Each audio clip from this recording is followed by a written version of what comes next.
Hi అండి, welcome back to this the vlog recipes. మన channel first time చూస్తే subscribe చేయండి. వీడియో నచ్చినట్లయితే లైక్ చేయండి. మీరు కూడా రెసిపీని ఒకసారి ట్రై చేయండి.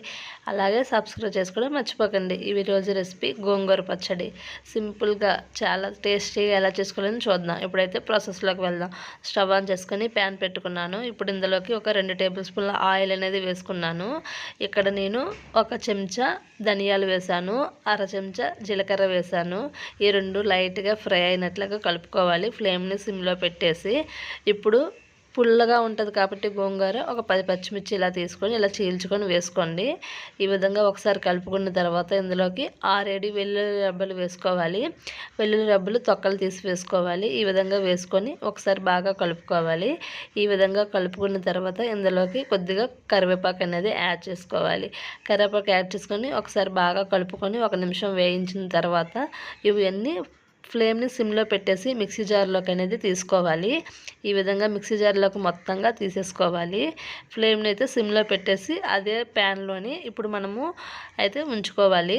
ప్యాన్ని ఇప్పుడైతే మాత్రంగా మిక్సీ గిన్నెలోకి తీసేసాం కదా.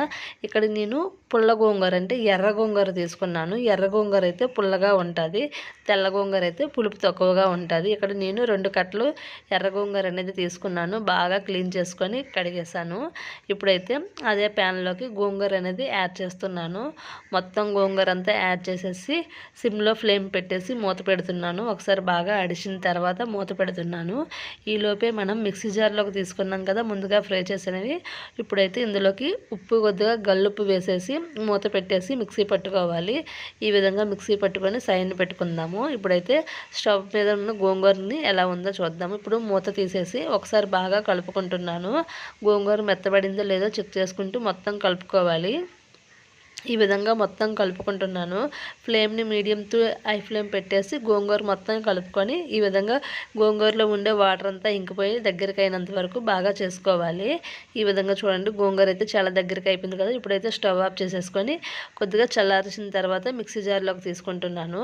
ఇలా మిక్సీ జార్లోకి తీసుకొని కొంచెం చల్లారిన తర్వాత మిక్సీ పట్టుకుంటున్నాను. ఒకే ఒక పల్స్ తిప్పాలండి, ఎక్కువైతే గోంగూర అయితే మిక్సీ పట్టకూడదు. ఒకే ఒక పల్స్ తీసుకుంటే సరిపోతుంది. ఇప్పుడు ప్యాన్ పెట్టుకొని ఒక 2 టేబుల్ స్పూన్ల ఆయిల్ వేసుకుంటున్నాను. శనగపప్పు, మినపప్పు, జీలకర్ర, ఆవాలు వేసుకుంటున్నాను. ఇది ఒకసారి ఫ్రై అయిన తర్వాత ఇందులోకి ఒక 2-3 వెల్లుల్లి రెబ్బలు అనేవి దంచేసి వేసుకుంటున్నాను, తొక్క తీసేసి. ఇవి వేసుకున్న తర్వాత ఒకసారి బాగా కలుపుకోవాలి. కలుపుకున్న తర్వాత 2 ఎండుమిర్చి అనేది వేసుకుంటున్నాను.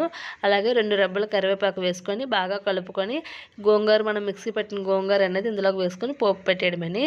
మీరు కూడా రెసిపీని ఒకసారి ట్రై చేయండి. వేడివేడి అన్నంలోకి చాలా బాగుంటుంది. ఒకసారి ట్రై చేయండి. ఎలా వచ్చిందో కామెంట్ బాక్స్లో కామెంట్ పెట్టండి. Thank you for watching. Bye friends. మరొక మంచి వీడియోతో మళ్ళీ కలుద్దాం. Thank you for watching.